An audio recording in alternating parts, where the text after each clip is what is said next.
Hey guys, welcome to the MC Anime Podcast. We cover anime, geek culture, Japanese aesthetics, and Asian studies. We are a multi-fandom podcast, and you can expect to hear topics in your favorite hobby or fandom activity potentially. You can find MC Anime on Google Podcasts, Spotify, Apple Podcasts, and YouTube. Also, please check out mcanimepodcast.com, our website. Furthermore, stay tuned in for another episode.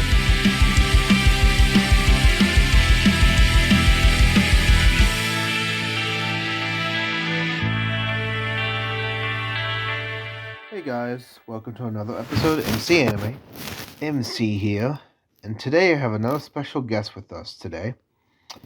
Anti-Man, aka AM, developer for Omega, Yugioh fan, and just a really good person for the developmental stages of simulators for Yugioh. How you doing? I'm doing great. How are you? Doing pretty good. Can't complain. Everything going exactly as planned. So, Yeah. AM, tell them about yourself, what you do, and where they can find you on social media and stuff. Sure. As you've already done my introduction, I'm one of the game developers of Yu-Gi-Oh! Omega, and you can find me on the Discord. That's the easiest way to find me. The Discord server for Duelists Unite.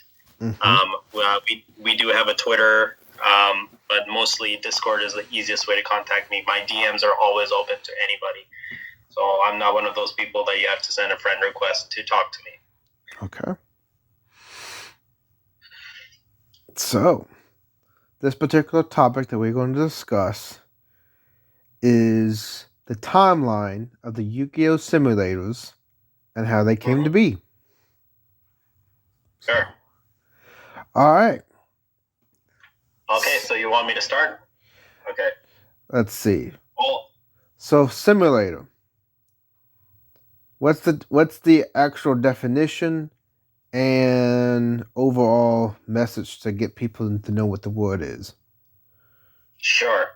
So there's the purpose of a simulator. A simulator simulates a game, but that means that it's simulating the rules of that game and the mechanics of that game. And this is different from an emulator. An emulator is like an emulator for a console. Like, if you have a Super Nintendo or a PlayStation or a Wii or something, emulators basically emulate the console so that you can actually play the games that are on that console. A simulator is a game that somebody creates to simulate something that already exists in real life. And we're simulating it in a digital format. Okay. So that would be the most easiest way to understand what a simulator is. Yeah. Okay. That's interesting. So, what was the one of the first simulators that Yugioh, or most probable in Yugioh? Now, that question, does it mean an official simulator or an unofficial simulator? Because the answer to that question will depend on that. Because very first Yu-Gi-Oh game, or the very first Yu-Gi-Oh simulator, was around 2002. Okay. Which was on Game Boy. And it didn't actually come to North America. It was only in Japan. And so the only way you could play those games that were coming in Japan was if you had an emulator for a Game Boy, and you needed a digital copy of the ROM. Oh, okay.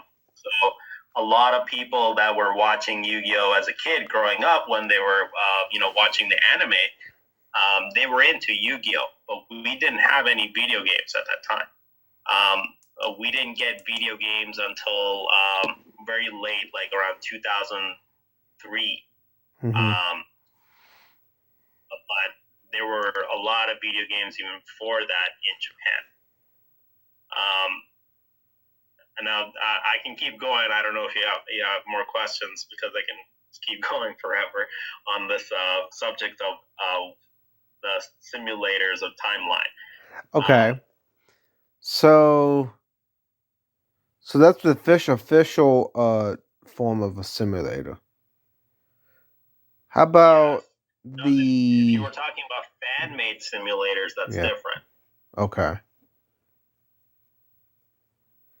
The first fan-made simulator was in 2012 or 2011, I would say. Okay. Yeah. Okay. But we can keep. I mean, I once I start on this rabbit hole, I can keep going for a very long time. So Okay, let's do, since we have like 2002 and 2012, such a big gap. Let's just list some of the video game simulators to get onto 2012. Yeah, so let me actually do that. So what happened was, like, Yu-Gi-Oh manga first came out like in 1998 or even 1996 actually.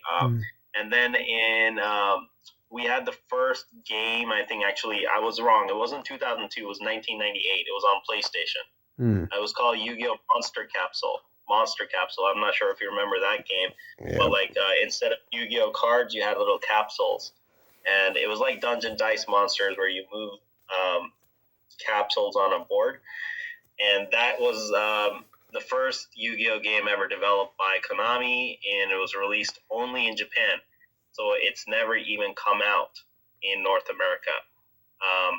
It was called Monster Capsule Breed and Battle for PlayStation.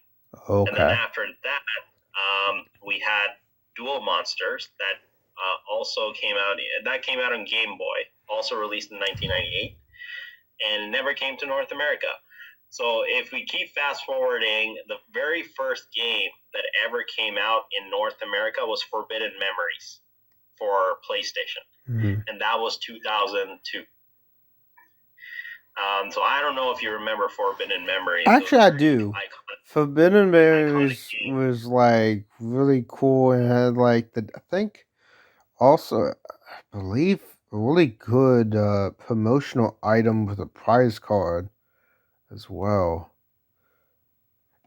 Yeah, I'm not sure I remember that, but there was like a the Egyptian kind of theme, and there are even people on Twitch that will play Forbidden Memories even today, just to like speed run it. But yeah, Forbidden Memories, if that is the very first game released in North America for Yu-Gi-Oh. And then we had some other games at that. So by 2000, we had Game Boy Color. So then now we started to get like Game Boy Color games. We had Yu-Gi-Oh! Dark Stories. I think we had Dungeon Dice Monsters came out for Game Boy Advance. That was like 2003. Then you remember the game called Duelist of the Roses? Yeah, I do remember that one actually. Yes, that came out in 2003 as well for PlayStation 2. That was an amazing game. One of my favorite games, Duelist of the Roses, because the way that you play Yu-Gi-Oh is completely different. You play it on a chessboard. It's like Yu-Gi-Oh and chess combined. And then we had a couple more games come out, like Yu-Gi-Oh! Sacred Cards, Falsebound Kingdom, Resha of Destruction. Oh, the chess game was from the anime episode too, remember? They were doing like the shadow game with the chess, moving the monsters. Yeah. When Bakura and Yugi were playing that little chess game and stuff, and they were the loser would go to the Shadow Realm. Yep. But yeah, so the very first PC game for Yu-Gi-Oh was actually Power of Chaos. Now, I'm not sure if you remember that game because that's also very iconic. So a lot of people remember Power of Chaos because there was a Yugi version, a Joey version, and a Kaiba version. And you could download all three of them. They were single player though, so there was no multiplayer. So that was the first time people, because a lot of people didn't have Game Boys, they didn't have PlayStation or PlayStation 2, but a lot of people had a computer. So they were able to finally like play a video game for the first time, and that was Power of Chaos. And then, we still kept on getting games. Like in 2004, we had, for Game Boy Advance, we had World Championship. Now, at this time, like, I actually never owned a Game Boy or Game Boy Advance. So the only way I could play these games was through emulation. Mm-hmm. So I downloaded, like, a Game Boy emulator, and I got the ROM, and I just played it like that. That's how I was playing Yu-Gi-Oh! And, this was a time when, like, we were just watching anime for the very first time on TV. And so I was watching Yu-Gi-Oh!, Dragon Ball, and Pokemon. That was like my three things that I watched. And I wasn't even into Yu-Gi-Oh! That much. I was into Dragon Ball. So the only thing that I did for Yu-Gi-Oh! Was just like play the games on the emulation on my computer. But yeah, the Power of Chaos as it evolved. Mm-hmm. So remember, this is 2004 now. So Yeah. the very first online automatic simulator that Konami developed that was multiplayer, that game was called Yu-Gi-Oh! Online. And that came out in 2004, but it was only in beta stages. So you had to actually be invited to beta test it, and you could be requested to invite. So I actually got into the beta testing for Yu-Gi-Oh! Online, and it was really cool. You would get like a starter deck, all normal monsters, and it was you get like 30 duels, only 30 duels. And so I kept doing it over and over and over. And so like after the 30 duels were expired, I would just create a new account, do the whole thing again because it was so much fun. But it got boring after a while. So finally, the Yu-Gi-Oh! Online, the actual game, came out in 2005. And then Yu-Gi-Oh! Online 2, which was Yu-Gi-Oh! Online Dual Evolution. This was during the GX era. Mm-hmm. That came out in 2007. And then finally, the last Yu-Gi-Oh! Online, which was Yu-Gi-Oh! Online 3, that came out in 2010. And so that was one of my favorite games of all time because that was during the Synchro era. And so we had Synchro monsters, and it was very, very cool. You have to look this up if you got time. On YouTube, there's a guy who's famous for Yu-Gi-Oh! Online videos. I forgot his name, but that game was very competitive. It had tournaments. You could trade cards online with other people, so it was actually very cool. Like completely different from what we have today. But the trading of cards created an online economy because people could actually sell digital cards for real money online on eBay. And so this created some kind of economy. And it was very interesting. Like I remember just like in real life, people have trade binders for all the different cards. And for Yu-Gi-Oh! Online, you would create a list of all the cards that you own, and you would like have a link to it. And then people would say, I want that card, I want that card. And then people get scammed too because of the value of the card. People wouldn't know how rare that card would be in the game itself. Oh. And so there were some very, very rare cards. Like there was a Red Eyes Black Dragon with a green background, and nobody would know that this Red Eyes Black Dragon was probably one of the rarest cards in the game because it's just a normal monster, doesn't have any effects, but that card was worth so much, and there were people that got it and they didn't even know, and so they traded it away for like nothing. But yeah, Yu-Gi-Oh! Online was very good. It had 4 million players at the time when it was in its prime. And in 2012, the game got shut down. Konami shut down the entire game in 2012. And there are speculations of why it got shut down because it was actually doing very well. So people are saying that it was doing so well that it was competing with the real life card game. And as the real life card game, people would stop buying cards in real life if they could just buy the cards digitally. And since these digital cards were being sold on eBay for more money than the real life cards, that was creating a conflict of interest. Okay. And so that is one of the reasons people speculate why Yu-Gi-Oh! Online 3 got shut down. We still had all these other video games like Tag Force and the Game Boy Advance games, Nintendo DS games. Those kept coming out, but Yu-Gi-Oh! Online 3 was basically dead. And it was very disappointing. I remember when it happened, because Yu-Gi-Oh! Online was my favorite game. And, I think I was in college when this happened. And so I was already busy studying. So I wasn't even there to play the game in the last year when it got shut down. And after that, I was just like devastated. Like, what am I going to do now? There is no Yu-Gi-Oh! Game out there that can replace it. Oh. And so I tried to look for online games that were free to play Yu-Gi-Oh! Simulators, right? Fan-made ones. And eventually I found this online game. It was called Duel Monsters Genesis. It was like an RPG. Like you move little characters around and add cards. It was completely a manual simulator. But it had tournaments and organized play. So I was playing that for a little bit.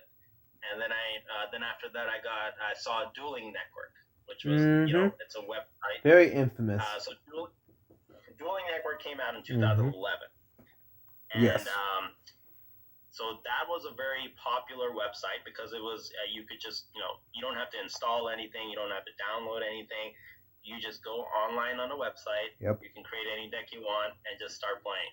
And so a lot of real life players started to use Dueling Network. And it was primarily a game for the TCG because it was, all of the cards were, like American English cards. And so it was a good way to play the game. But still, I felt empty because nothing could replace Yu-Gi-Oh! Online 3, which was my real experience. It was not until 2013 I discovered finally a game that could contend with it. It was called Yu-Gi-Oh! Pro. Oh, okay. So let me do a statement about Dueling Network real quick. Yeah, sure. So, Dueling Network, kind of interesting because Dueling Network was totally infamous for another reason. Konami actually took action. No, not Konami. I think Upper Deck took action against copyright. No. Yeah. So I can tell you about that later. It happens later in the story. Yeah. But it wasn't Upper Deck that took action. It was another company called Nihon Ad Systems. Oh, okay. I'll get to that later. I'll tell you everything, what happened. Gotcha. And because this comes out later. Because not on that company also attacked Yu-Gi-Oh! Pro as well. So I will let you know what happened. Gotcha. Yeah, so in 2013, I discovered Yu-Gi-Oh! Pro. Okay. And this was Yu-Gi-Oh! Pro Percy. So Percy was one of the developers, and he had basically created an English version of Yu-Gi-Oh! Pro.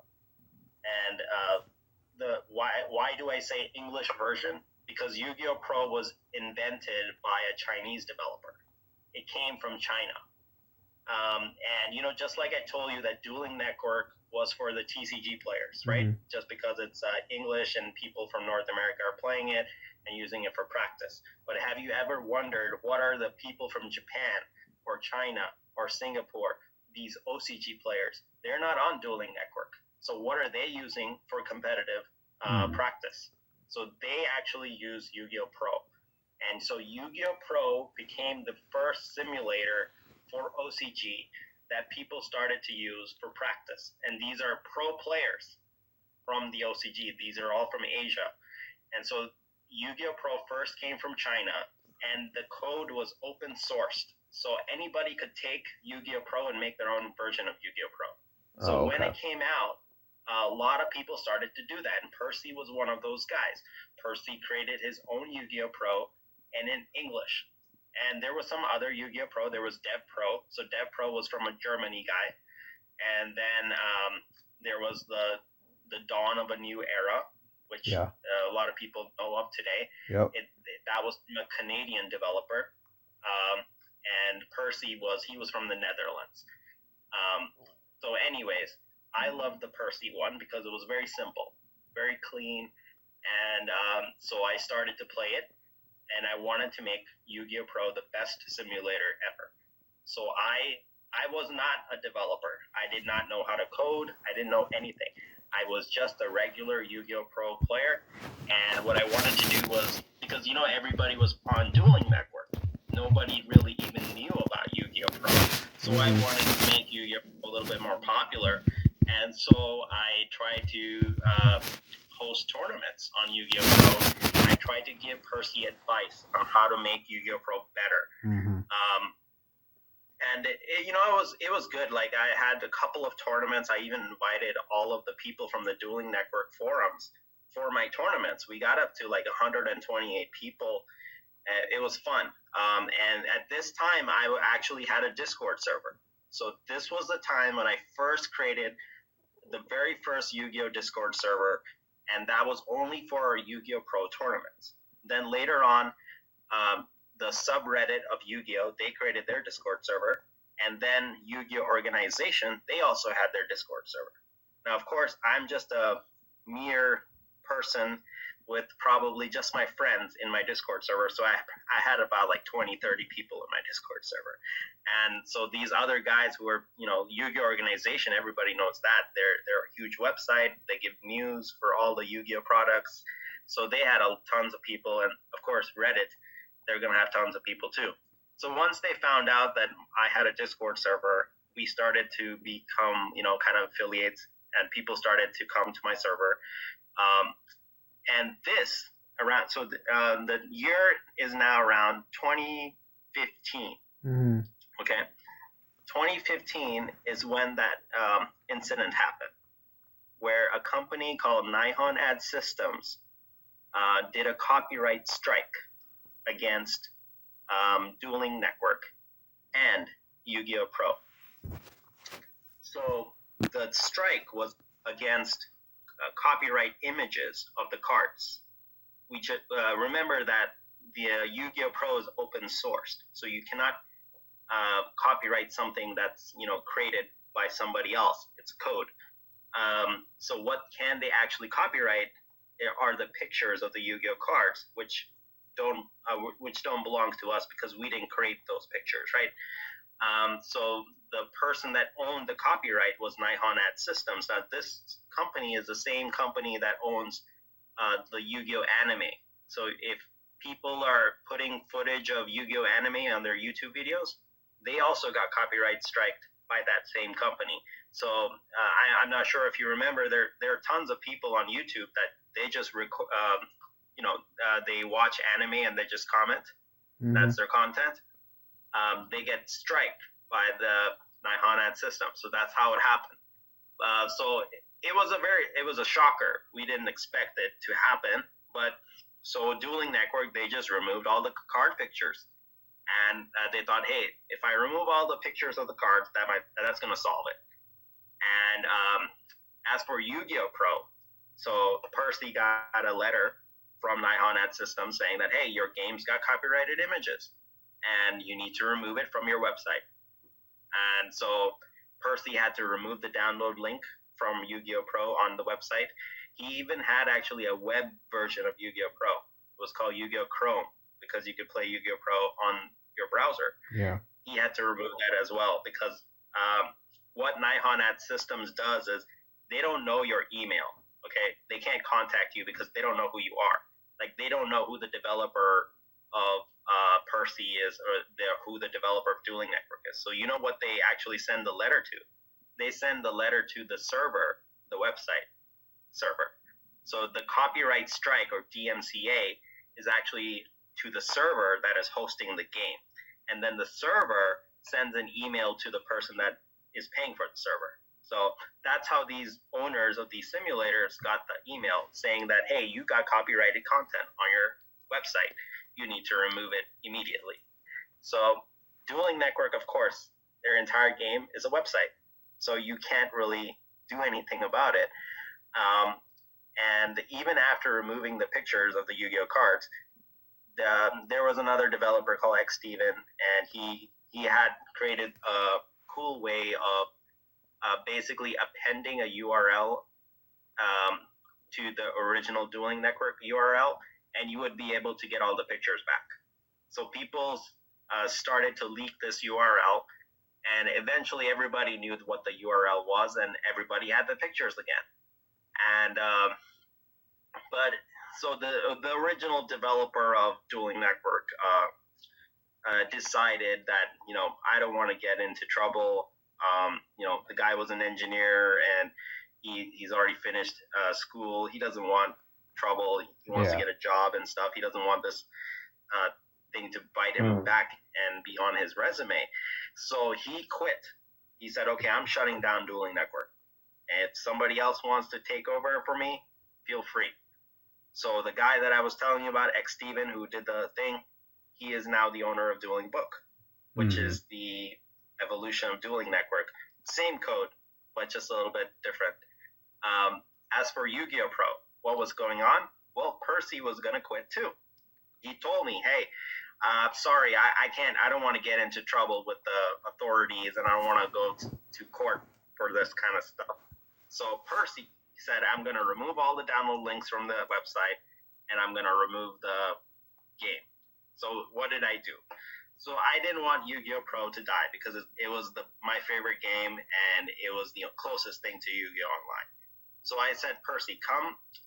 What does the letter actually say? The letter says you have copyrighted images in your game. So remove the images first from the download link, so that you only have Yu-Gi-Oh! Pro as the base game with no images. And then you don't have to put the download link on your website. The website is what's being hit. So come to my Discord server, and let's put the download link on my Discord server, and we will distribute the game on my Discord server. So Percy joined my Discord server, and we started to distribute Yu-Gi-Oh! Pro through the Discord server. So that Discord server currently is the largest Yu-Gi-Oh! Discord server in the world, which is the Yu-Gi-Oh! Pro Ignis server, right? Yep. So that server became so big, it skyrocketed because the only way you could get Yu-Gi-Oh! Pro was through the Discord, so everybody joined. It became bigger than Yu-Gi-Oh! Organization. It became bigger than Reddit, all those servers that I was just talking about. It skyrocketed so much that now it's the largest server, even bigger than Duel Links, bigger than Master Duel, all of these other servers. But anyways, so things were getting back to normal. Yu-Gi-Oh! Pro wasn't dead after all. And X Steven also recovered Dueling Network through Dueling Book. So now the year is 2016. This is, we're still in the Master Rule 3 era, okay? But I'm getting bored of Yu-Gi-Oh! Pro now. So I'm like, okay, well, how am I gonna make Yu-Gi-Oh! Pro better? Because it's still not as good as Yu-Gi-Oh! Online. The animations are not that good, the graphics. And so I started to make the card pictures better. So I found a way to get very high quality arts of Yu-Gi-Oh! And then I found a way to automate making the card pictures through a program called Magic Set Editor, which is used also to make cards for Magic the Gathering.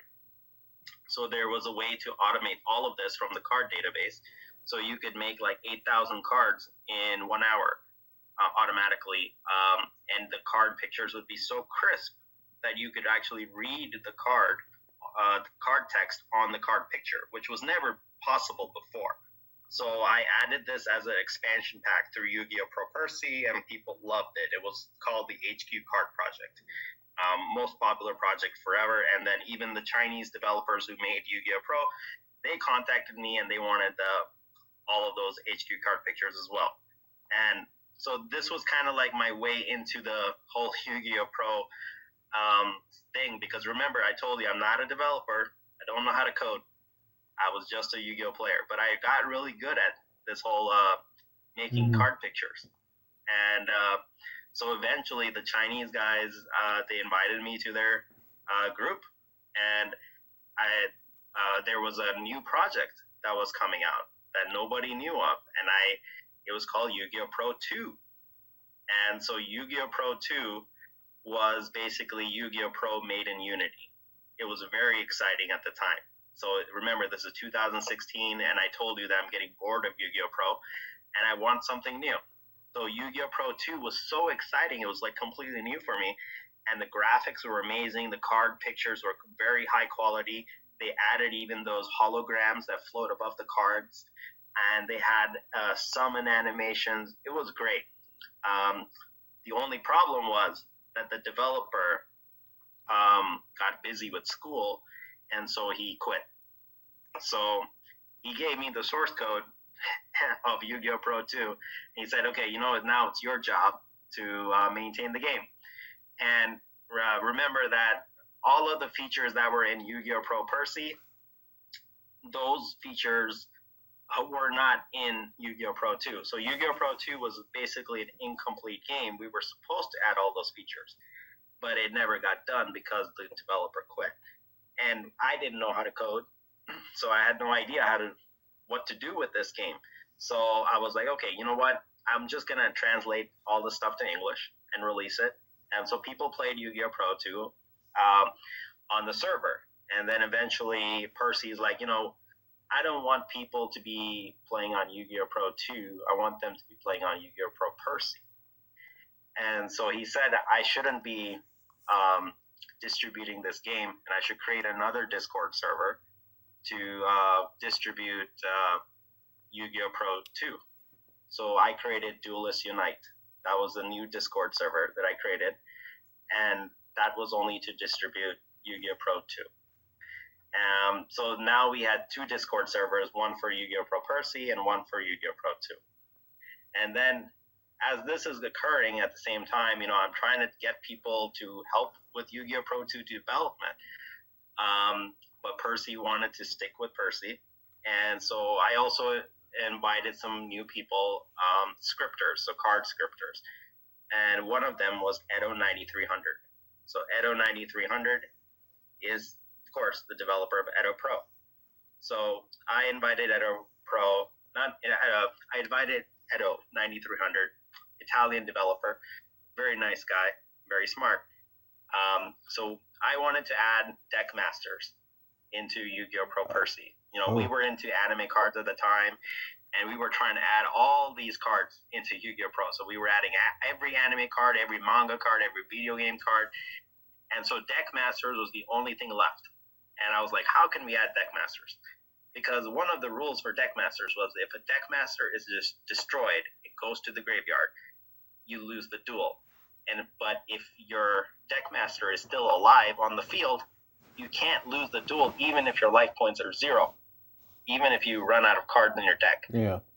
And we had to code that into Yu-Gi-Oh! Pro, and nobody knew how to do it.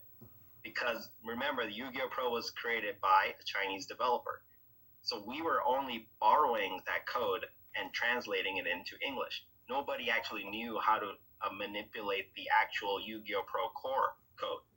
So Edo 9300, or Edo, he went into the core and he found the place where he could edit that part of the code where you can't lose the duel even if your life points goes to 0, even if you run out of cards in the deck. And finally, he made a new version of Yu-Gi-Oh! Pro that had that edit. And I told him, let's call it Edo Pro. So that became the beginning of Edo Pro. That was 2016. And so this version of Edo Pro, we were able to finally add everything we wanted that Percy didn't want to add. Because Percy, he wanted just a very clean game, not too many features. So Edo Pro became the place where I was able to just tell Edo anything I wanted, and he was smart enough to just add anything. So I was very lucky and grateful, and we had lots of card scripters. So Edo Pro was really just like a secret version of Yu-Gi-Oh! Pro, because Percy was still the popular version, and so we never even told the public about Edo Pro. And a lot of things happened. I also helped Percy, create the lobby system, the timer system that exists today in Edo Pro. I was migrated from Percy. So, 180 seconds you have per turn, and you get 3 seconds back for each move. That was my idea. Yeah. And then there was also the lobby the game list that you see in EdoPro, that was migrated from Percy. Percy and I helped make that lobby system, the color coding and the names of the games. That was because I was trying to make Yu-Gi-Oh! Pro better. But anyways, in 2017, I got very busy with my stuff in life, in school. So I wanted to quit Yu-Gi-Oh! And I couldn't take it. Like, Yu-Gi-Oh! Was so much stuff, like it was a big part of my life because I got so involved with this whole Yu-Gi-Oh! Pro community. It was taking so much time out of my life, and I didn't want it to affect my studies. So I said that I gotta make this decision. I'm gonna hand over the ownership of this Discord server to Percy. So one day I just said I'm gonna quit, and I gave the entire Discord server to Percy, and that is why now the server is called Ignis. Before it was not called that; it was called Yu-Gi-Oh! Percy. But I retired, and then Percy retired later in 2020. And then in 2020, that is when, since Percy is out of the picture and I'm out of the picture, finally EdoPro could be released. So EdoPro was finally released in 2020. That's when everybody else finally got to see it. And they were surprised at all the different features that it had. But not surprising for me because I've already played the game for more than 4 years. So it was very cool. But as I told you, I was already retired. And remember, 2017 is when Master Rule 4 came out. This is where Link Monsters came out. Wasn't this also when EdoPro basically... That's why... So what? Is that why EdoPro became Ignis? Is that kind of the distinction there? Yes. Edo was the creator of EdoPro, but because we didn't want one person to be behind the name, they named the team Ignis. So that just like Yu-Gi-Oh! Omega, the team is Duelist Unite. For EdoPro, the team is Ignis. So that's why the name of the server was changed to Ignis, because it's not just for one person. And Edo actually doesn't even own the server because once I gave the ownership to Percy, Percy retired and he never gave back the ownership. He never gave the ownership to Edo or anybody else. So Percy is actually still the owner of the server. He's just not maintaining it anymore. Yeah, so 2017 was when Master Rule 4 came out. That's when Link Monsters came out. And, you know, a lot of people hated Link Monsters. Yeah. A lot of people left the entire game, quit the game. And like I said, that was my the best time for me to leave Yu-Gi-Oh! Was that time, because I also didn't like Yu-Gi-Oh! Anymore because I had to use the extra monster zone first to make a Link monster before I could even Synchro Summon or Exceed Summon or any of that. So it killed all of the decks because you couldn't use Synchro monsters or Exceed monsters unless you summoned a Link monster first. And so it completely destroyed deck building. And I was just like, okay, until Konami fixes this, I'm not playing Yu-Gi-Oh! Yeah. And anyway, so I just quit Yu-Gi-Oh! And so did a lot of my friends. So did so many players. And so I was done. And so 2019, September of 2019. So like I said, Duelist Unite, the server that the other server that I created, that was maintained by somebody else, one of my friends named Zepho09. So he was maintaining Yu-Gi-Oh! Pro 2 at the time. And remember, I'm not maintaining anything anymore because I've quit. Yeah. I've retired. So around 2019, September of 2019, I get a message from somebody, a Japanese girl. And she said to me that, you know, if nobody is maintaining Yu-Gi-Oh! Pro 2, let me take a look at the code. And said, okay, sure. So I gave her the source code that we already had, and she was really smart. She was able to actually figure out all of the stuff, and she started fixing Yu-Gi-Oh! Pro 2, and we got to like a really good version of Yu-Gi-Oh! Pro 2. But then eventually we got to a part where the Unity version of Yu-Gi-Oh! Pro 2 was so old because remember, the Yu-Gi-Oh! Pro 2 wasn't maintained for like 4 years. So the code became so old and outdated that it was impossible for us to actually fix some of the stuff. So this girl, her name is Konogi. She is the lead developer of Yu-Gi-Oh! Omega today. And she was the genius behind everything. So she said, okay, let's just start over. Why do we have to use Yu-Gi-Oh! Pro 2? Let's just create a new game from scratch. And I was like, are you sure about that? How can we create a new game from scratch? I'm not that smart to do that. But hey, she was. So she even took the Yu-Gi-Oh! Pro source code. She read all of it. She was able to understand it. Remember, I told you Yu-Gi-Oh! Pro source code was very hard to read. It was made by the Chinese developers, and even the people who are Chinese developers, they themselves cannot understand it because the guy who made Yu-Gi-Oh! Pro also quit and retired. So we were left with this code that nobody could understand, but for some reason she could understand it. So she was able to port the entire Yu-Gi-Oh! Pro into Unity, the same way Yu-Gi-Oh! Pro 2 was made. And then we started to add things little by little. I gave her my entire HQ. I was very excited now. Okay, I'm awake now. Because remember I told you I quit Yu-Gi-Oh! in 2017, but she changed everything for me. So she revived the spark of Yu-Gi-Oh! That I once had, because I had hope again. I had hope that maybe we could make a Yu-Gi-Oh! Game good again. And so I gave her all the resources I had.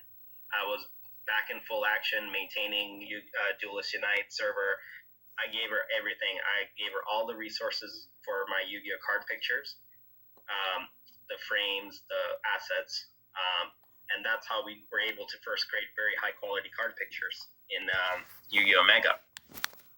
And then we started to say, hey, how do we want Omega to look like? Do we want it to look like Hearthstone? Do we want it to look like Magic the Gathering Arena? So, like, Magic the Gathering Arena was one of the best simulators for card games. So we did look at that for a very long time.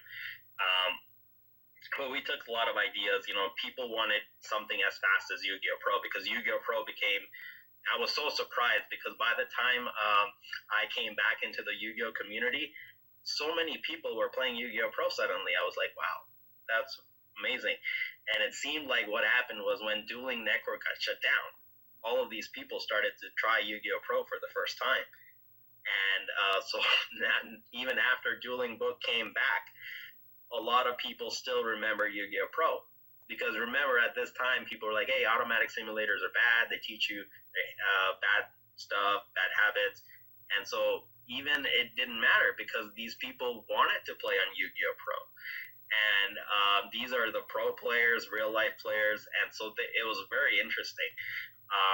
But basically, we needed to create a game that looked good graphically, that looked as good as Hearthstone or Magic the Gathering Arena, but it was as smooth as Yu-Gi-Oh! Pro and fast.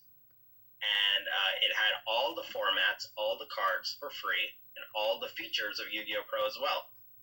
And so it was very difficult in the beginning because we had to do it step by step. Remember, we're creating a game from scratch, where Yu-Gi-Oh! Pro is not Edo Pro is not a game from scratch. Okay, like the girl that I was telling you, Konoki, she could take Edo Pro, add the ranking system to it, add HD card pictures to it in one day. Here's my question. She can create Dueling Book in one day because Dueling Book doesn't require card scripts. It's not automatic. So she had the capability of creating any of these simulators, whether it was Dueling Network or Dueling Book or Edo Pro. But she chose the harder path. The harder path was to create a game from scratch. Because if you create a game from scratch, you understand everything about that game and you understand how to manipulate the code to make it exactly the way you want it to. So it took us a couple of years because we announced Omega like around late 2019, and then 2020 Edo Pro got released. So everybody started playing that. And it took us some time because we had the beta Funny version thing about Edo Pro. Edo Pro, I do like Edo Pro. You get like the different anime, video game, and manga cards, but the weird thing about the meta, it's a really weird meta. It's not. It's its own meta. It's just mind-boggling how that meta forms over there. Yeah, so the reason why that is because there's no ranking system, right? If Oh, there's no ranking system, everybody can play any deck they want. There's no penalty for losing, and there's no reward for winning. And so the other thing is that in Edo Pro, if you play, you host a game, usually the game allows OCG cards, even if you're using TCG ban list. So you end up creating a imaginary format because you have TCG and OCG cards, and you have the TCG ban list. That's an illegal format, but people love it on Yu-Gi-Oh! Pro because you can test all of the new cards that are coming out in the OCG. So we did actually have a ranking system in Yu-Gi-Oh! Pro. It was called the Checkmate server. That was part of the Percy. And Checkmate was very good, but again, it was imaginary format. So we never actually had a good ranking system in Yu-Gi-Oh! Pro ever. Even in Dev Pro had some things, but yeah, I mean, I can go over the ranking systems with you later. But that is why it has a weird format. But people love to play on Edo Pro because of testing. It's easy to open the game, create a deck, and test cards. But if you want to host a duel and you get matched with a player joins your room, and you duel, and let's say you win. Okay, what does that win actually mean? Because your opponent could be anybody. You don't know the strength of your opponent. You could be playing against a beginner. It doesn't matter. So the problem with Edo Pro, again, is that there's a lack of ranking. And why is there a lack of ranking systems? Because there's a lack of accounts. You can't create accounts in Edo Pro. And if you were to create an account system, that requires a lot of stuff. You got to do registration, email, validation, passwords. That's if you want to create your own account system. Yeah. Right? So we also didn't want to do that because Dueling Network had created their own account system where you type an email, you type a password, and they save the email and password in some database in the back end. I don't know if you remember this, but the entire Dueling Network database got leaked. That was 6 million accounts. Emails and passwords were leaked. And it was a security flaw in how the game was designed. And people, you have to be careful on the internet because once you get somebody's email and password, most people use the same password for almost everything. So you can use that password and people can steal stuff. And so people were in panic and they were changing all of their passwords. And that's why we didn't want to do that for Yu-Gi-Oh! Mega. Okay. But remember, for Yu-Gi-Oh! Mega, we needed a ranking system. So how could we have had a ranking system and an account system, but without storing your passwords or emails or personal information? Yeah. And that's where Discord comes in. You only need Discord because people are already on Discord. Konami is on Discord, right? You have all the remote duel tournaments. You have to have Discord in order to be participating in those tournaments. So Discord was a great way because I don't have to store your personal information. You just click one time on a button saying authorize, and you're in. I mean, it's the same thing as logging in with Google or logging in with Steam or logging in with Twitter. These are AAA games. We all log in using social media now. We don't need to create a new account. We can just use our social media to log into games. And so that's why I said, hey, why don't we use Discord? Not only can Discord allow you to log in with an account, we can use voice chat. We can invite people to our game through Discord. And even Edo Pro eventually added the invite feature, but they did not add the account system. Yeah. Let's go back a little bit. Well, let's do the brief history of Duel Links real quick as well. Let's see. Duel Links came out. So remember, so I've been on a tangent with the whole fan-made simulators. So what did Konami do after Yu-Gi-Oh! Online 3 got shut down? The next game was Duel Arena. Mm-hmm. Duel Arena was was a game on the website. That got shut down after a year. Then after Duel Arena became Duel Generations. And then after Duel Generations, we finally had Duel Links. So why did Duel Links succeed while the other games did not?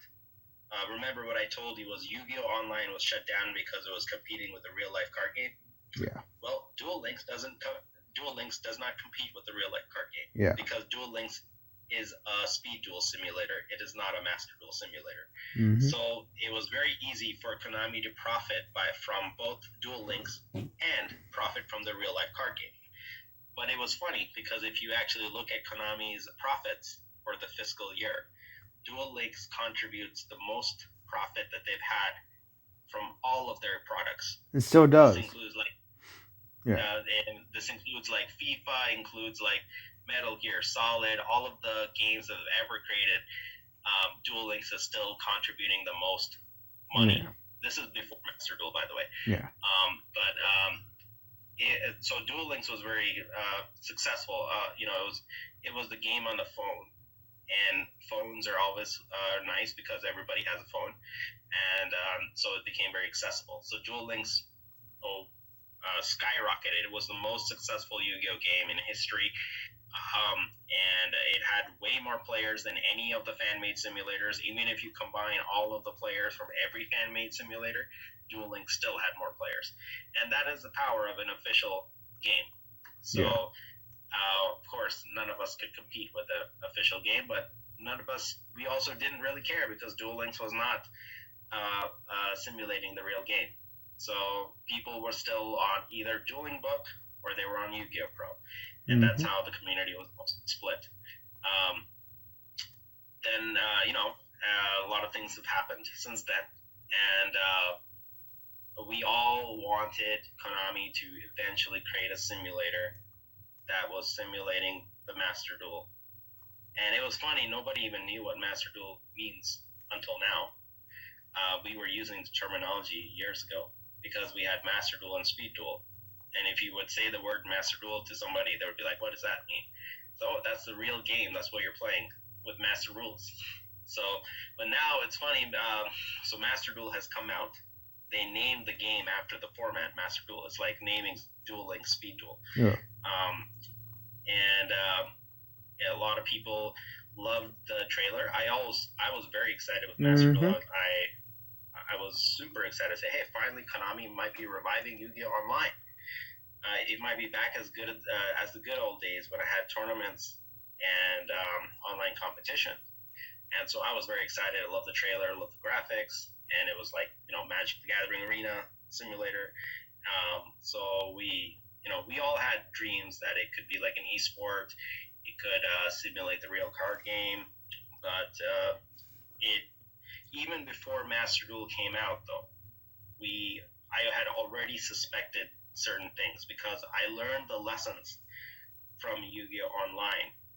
And, I knew that they're not going to allow trading because trading was what got Yu-Gi-Oh! Online shut down. So I knew right off the bat that Master Duel has to employ a strategy where it could be like you pay a certain amount of points to get cards. And that's how Magic the Gathering works as well.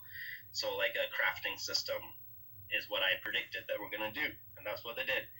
And I also knew that, in Yu-Gi-Oh! Online, we did have best out of 3. So it was very interesting. In Yu-Gi-Oh! Online, we had best out of 3 with side decks. And we had tournaments. And in Master Duel, we don't. We don't have tournaments. We don't have best out of 3. And the reason for that is very simple, actually. Once you understand how the ranking algorithm works, in a game like Master Duel, you have everybody playing on the same queue, the same ban list, the same format. So they needed a single ban list to unite players from all around the world. So they couldn't use a TCG ban list. They couldn't use an OCG ban list. They had to use their own custom ban list. And I already predicted that because that's what happened in Yu-Gi-Oh! Online. Yu-Gi-Oh! Online also used its own ban list. We didn't have multiple different ban lists. Yu-Gi-Oh! Online had its own ban list. Well, yeah, so and also Master Duel is also based on an older OCG as well. So Yes. yeah. Yeah, but remember, the game comes from Japan, so of course it's going to be OCG majority.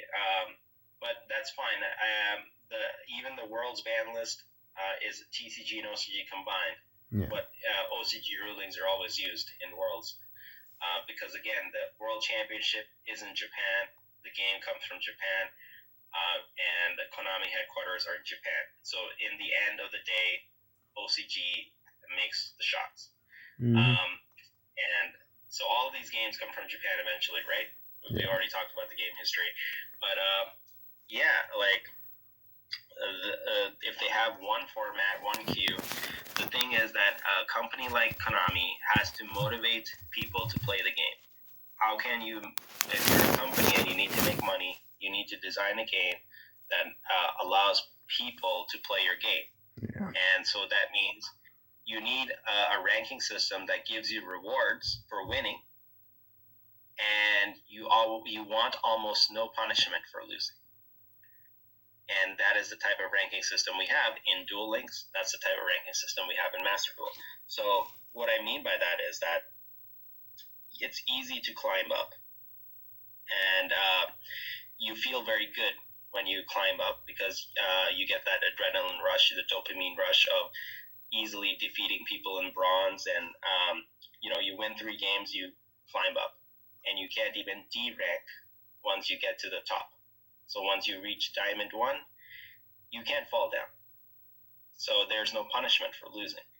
And I mean, the reason for that again is that if you reach the top, what's your motivation to keep playing the game if you've already reached the top? In Duel Links, for example, if you reach King of the Games, you just stop playing because you've already reached the top.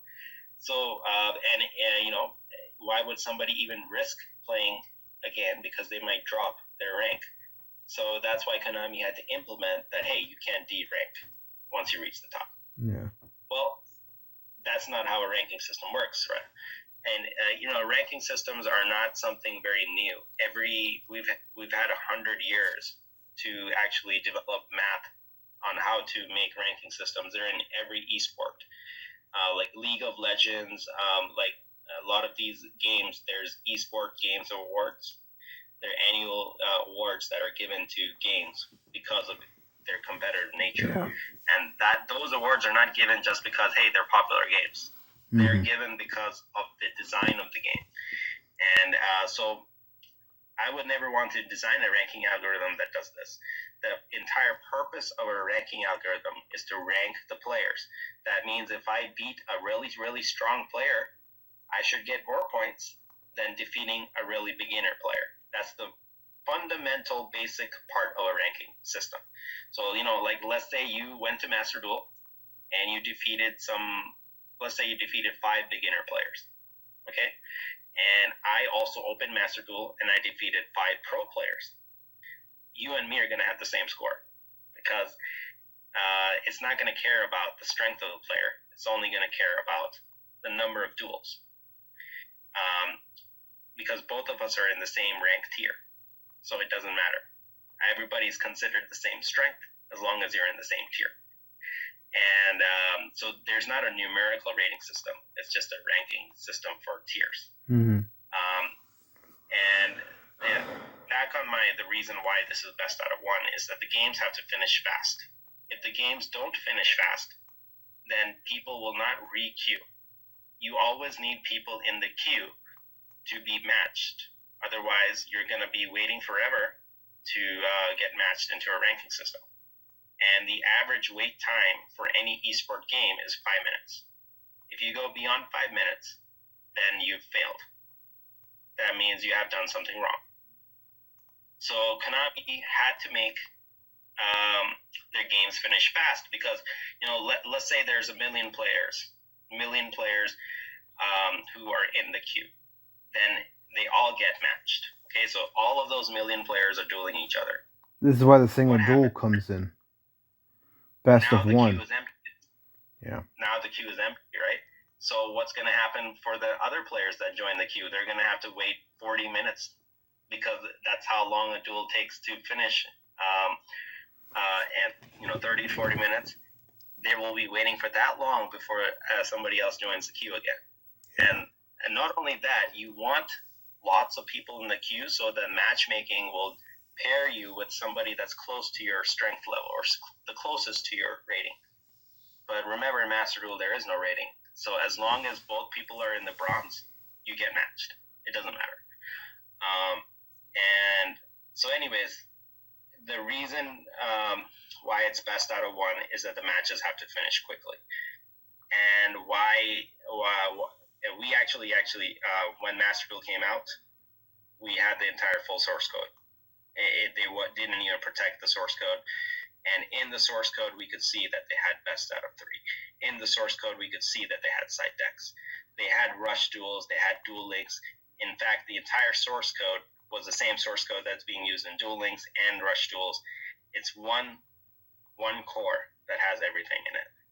And so the reason why they can't use side decks or best out of 3 is not because they can't.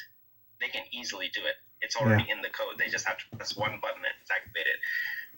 They choose not to have best out of 3 because if the animations on the game, like summon animations and moving your card, slamming it on the field, all of those animations take up time. You cannot remove the animation time or the lag. In fact, the animation time is longer than the lag. So the reason why people don't even experience lag on Master Duel is because the lag is hidden by the time the animation takes to complete. And so a best out of 1 duel is actually the same time as a best out of 3 duel on Yu-Gi-Oh! Pro.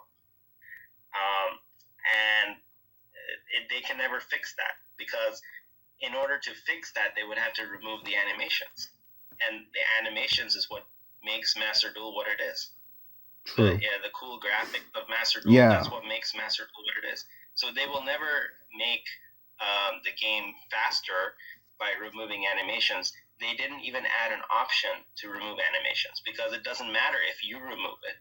Your opponent has to remove it too because the duel is synced between 2 players. Yeah.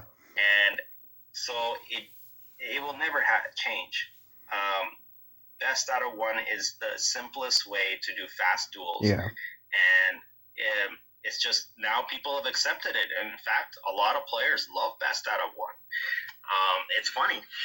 Now they do, I think, now they do some, like a copped out version of best out of 3. They basically do best out of 1 3 times. You have that option that you can do. It doesn't fix the actual issue, but it does present a chance who goes first, who goes second, kind of thing. So it does provide that 2 out of 3 feeling, which does actually make the environment a little bit better, because at least know if you lost one, you can do the next one, and depending on what you draw, you can break them. Here's the problem with that. So in Duel Links, that's what they did. If you remember Duel Links Meta or Decade, he's a very popular content creator. He hosted tournaments on Duel Links with best out of 3. He hosted basically the single games 3 times. So there's an exploit for that. Players can cheat. The way to cheat is easy. After the first duel, you already know your opponent's deck. From your opponent's deck, you can change your deck for game 2 and game 3. You can change, so the people change cards in the deck between the duels. They can change cards in the side deck. Nobody checks the decks because these tournaments are, hundreds of players. Nobody's going to go check the deck. So there's an honor system where people just trust that you are using the same deck in all 3 of the games. Oh, so wait, you're not deck locked for this? What? You're not deck locked for the best out of for the best of 1 of 3 games? You can change the deck? Not. Oh gosh. Yes, you can change. And so I don't know if you recall, but since Master Duel has come out, people have hosted tournaments with $2,000 cash prize. And they did exactly what you're saying, which is best out of 3 in Master Duel, $2,000 cash prize. And those tournaments, so let's say 64 people, okay? Guess how long a 64-person tournament would be on Master Duel if it was best out of 3? How long? So it took almost 10 hours. Okay. In real life, a 64-person tournament is about 6 rounds. Okay. Each round is 40 minutes in real life. And so 6 times 40 is 240. If you divide 240 by 60, it's 4 hours. So you actually take almost 6 hours longer in Master Duel if you were to do best out of 3 on a with just 64 people. Just imagine how long that is for the tournament organizer and also for the players. And so it's but content creators have no choice because that is an official simulator. They have no choice but to use that. And so even before Master Duel, people were using Duel Links, and they were doing the same thing. And they were hosting these tournaments, cash prizes, and there was many ways to cheat. Even let's forget about Master Duel and Duel Links. In Yu-Gi-Oh! Pro, you can cheat in tournaments. I know this because I was the one hosting the tournaments on Yu-Gi-Oh! Pro for the very first time. And MBT, he hosts tournaments today, his CSM. Yeah. But even in the CSM, you can cheat. And how do you cheat? Every Yu-Gi-Oh! Pro replay, you can actually steal the opponent's deck. So after game 1, you record the replay. From the replay, you get your opponent's deck. You know the contents of your entire opponent's deck, so you can side deck perfectly in game 2 and game 3. So the decks are locked. This time in Yu-Gi-Oh! Pro, at least the decks are locked, but the knowledge of your opponent's deck is not hidden, so you can still cheat. And not only that, because Yu-Gi-Oh! Pro doesn't have any accounts. Remember I told you that it has no accounts. So I can register as 5 different people because I can open 5 different Yu-Gi-Oh! Pros on my computer, each with a different deck, and I can create different names and then just play. And before people thought, oh, you got to have 5 different Discord accounts. Well, that's not hard to do either because now Discord allows account switching. So again, we know about all of these exploits because we're developers. We know all of it. So when we designed Yu-Gi-Oh! Mega, we made sure that nobody could do this. So in a tournament in Yu-Gi-Oh! In a tournament in Yu-Gi-Oh! Mega, you cannot steal the opponent's deck. We have an option called replay sharing. So even in ranked duels, if somebody wants to steal your deck, if you have replay sharing off, then you cannot steal their deck. So there's nothing they can do. And even Master Duel actually has implemented this replay sharing option now. You cannot, if the replay sharing is enabled, then you can see their opponent's deck. But if you host like a custom game with your friends in Master Duel, there's actually an option where you can say that, hey, I don't want my deck to be revealed to my opponent. So that Master Duel did take some ideas from us, but it's okay. It's good ideas. So, yeah. But again, Master Duel still has a lot of exploits. Day 1, all of those hacks, we already knew about them. And, it was funny. Kanogi, the lead developer of Mega, on day 1, she took the login bonus that you get when you log into Master Duel. Remember, you get some points when you log in for the first time. She was able to trick the game into thinking that she's logging in again and again and again for the first time.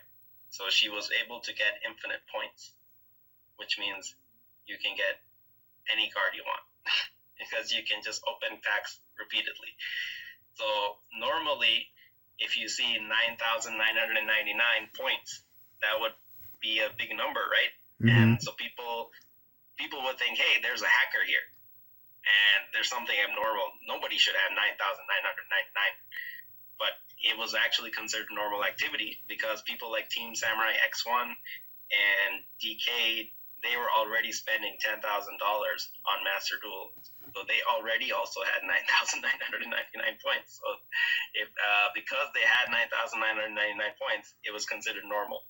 And so hackers were able to exploit this on game launch. And a lot of people already had all the cards on game launch. Then we had the bots, and we had trainers, like you could see your opponent's face down cards, you could see your opponent's hand. And it's funny that people are only finding about these now, because in Duel Links, those hacks existed for 6 years. They never got fixed. So even in these cash prize tournaments that Duel Links Meta was hosting, people were using those hacks to win. And they never got fixed. And so people kept using them. And then those same hacks worked in Master Duel. But because a lot of people reported those hacks, Konami was able to fix them and patch it. But there are also still some hacks today that people don't even know that they're being hacked. Because let's say you and I are dueling right now on Master Duel. Yeah. How are you gonna know if I can see your cards? You can't see my screen. So how are you gonna know if I can see your face down cards? You're not. So there's no way for you to know that if I'm cheating or not. And so that's the thing, is like Master Duel is a great game, but you have to think about all these things. You have to think about all these exploits. And I was telling you about the bots problem in Master Duel. Why does it exist? People keep saying, fix the game, fix the bots. How do you actually fix it? How do you actually go about doing that? And I told you again, what is the problem is the ranking system. If you get to Diamond 1, you can't derank. So what's the problem? You just simply put a bot in the Diamond 1. Mm-hmm. And the bot is designed to lose. The bot is not designed to win. Yeah. So you leave, if you've already reached Diamond 1, what do you need to do? You just need to farm points. So you take your bot and you turn it on, and for the entire night or in the entire day, you just let it keep playing on Diamond 1. It will keep losing matches. But for every loss, you're gaining more points than you would have by just playing for 1 hour on Master Duel. Even if you're winning duels for 1 hour, you would actually gain more points for losing duels in 24 hours. Yeah. So I have one final question. This is just tie everything up. So in years prior of the copyright strike on Dawn Network and Yugioh Pro at the time, do you think Konami was not sensitized to do copyright strikes necessarily because it was an official simulator? What do you feel about official simulator now and copyright strikes coming after? Well, remember what I told you. Konami was never the person that did the copyright strikes. It was yes. It was Nihon Ad Systems. But now you have an official simulator. So we had an official simulator even before that. Yes. But they never did that. So the question you should ask is, what can they actually strike? What is copyrighted? What is strikeable in these formats? Since everything is private and you're not selling it, it's really hard to take it down if it's private. So does the private sector protect? No. It does. That doesn't matter. Mm-hmm. So it's the game is free. Yes, fan-made simulators are free, but some fan-made simulators are making money through ads. Okay, so the dawn of the new era as a Yu-Gi-Oh! Pro simulator, they're making money through ads, and there's even a Yu-Gi-Oh! Pro on mobile that has ads. So these games are already profiting. So the reason that they can't, it's not. The question is, how do you copyright strike a game? First, you have to find copyrighted content.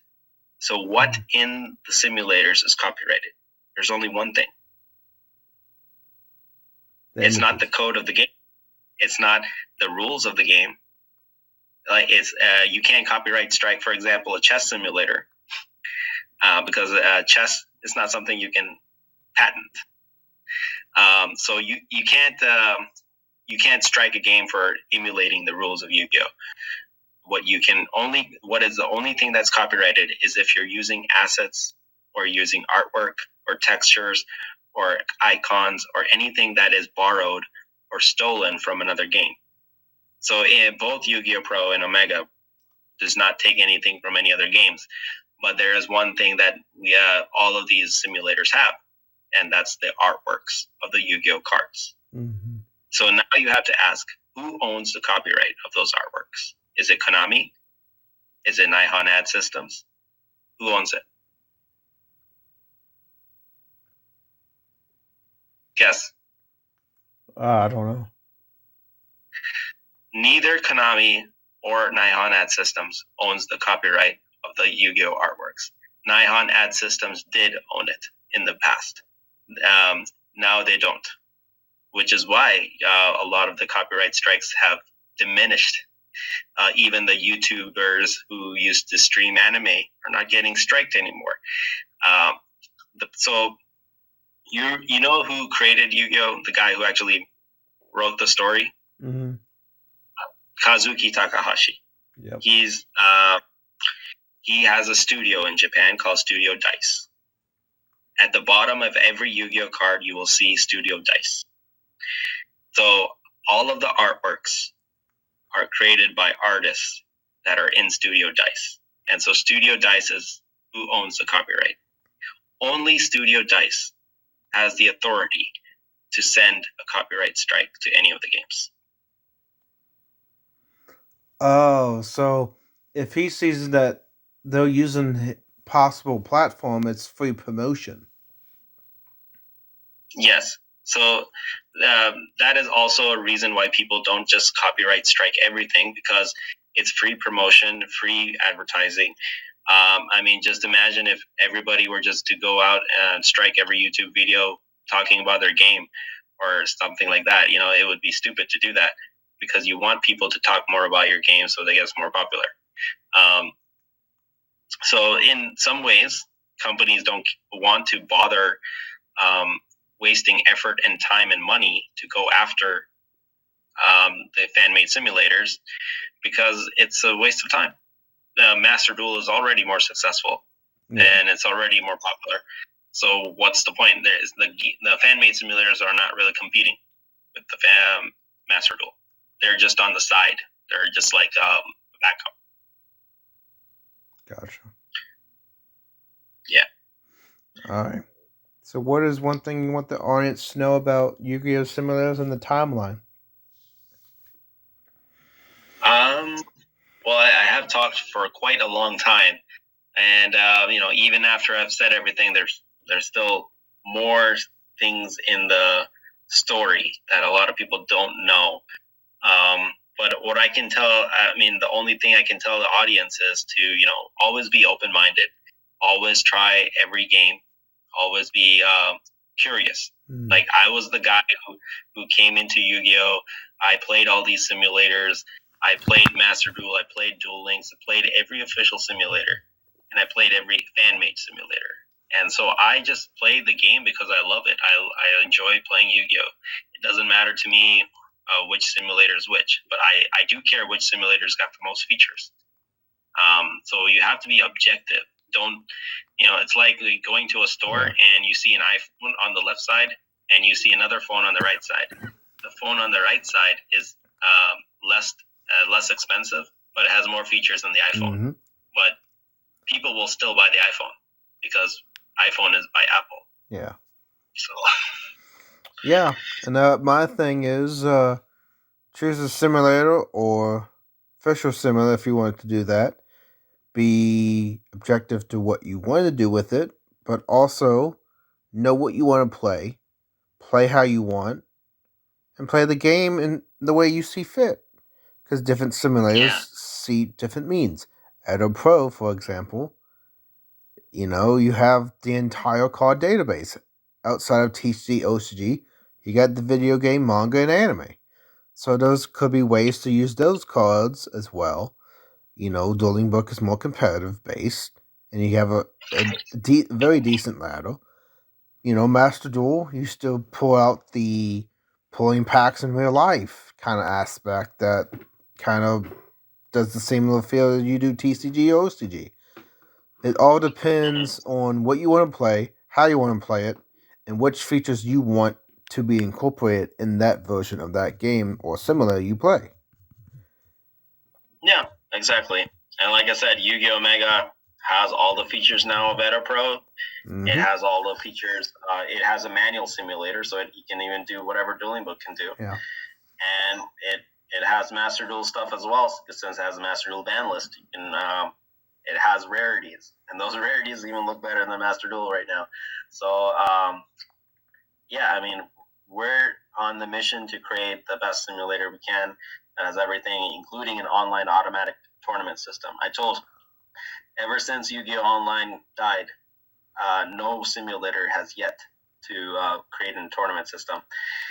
And even with the tournament system that Yu-Gi-Oh! Online had before, it was not simulating the official Konami policy. So our goal is to create that tournament system, which we have, and to release that and then start doing tournaments. All right. Well, you can find Anti-Meta Man on Discord. His Discord will be provided. And as a result, we thank you for talking about Yu-Gi-Oh! Simulators and how they would be representative of just the game and just discovery and how it became your passion. So, with that in mind, for having me. You can find him on Discord at anti-metaman at hashtag 92128. And with that, you can find MC Anime Podcast on Spotify, Google Podcasts, Apple Podcasts, Amazon Music, iHeartRadio. You can also join our Patreon page for the MC Anime tiers, different pledges for different things, original ideas, posting, blogging, polling, guest appearances, sponsorship, all available. You just got to go to it. Thank you so much for being here. And thanks for Anti-Meta Man being here. Bye, guys. This concludes another episode of MC Anime Podcast. MC Anime Podcast is available on podcast directories like Google Podcasts, Apple Podcasts, Spotify, iHeartRadio, and YouTube. We also have our website at mcanimepodcast.com. If you want to directly support us, then follow Patreon blog MC Anime. Finally, if you want services for hire, then we're available on Fiverr for audio and video production, graphic design, idea consulting, and blog and article writing.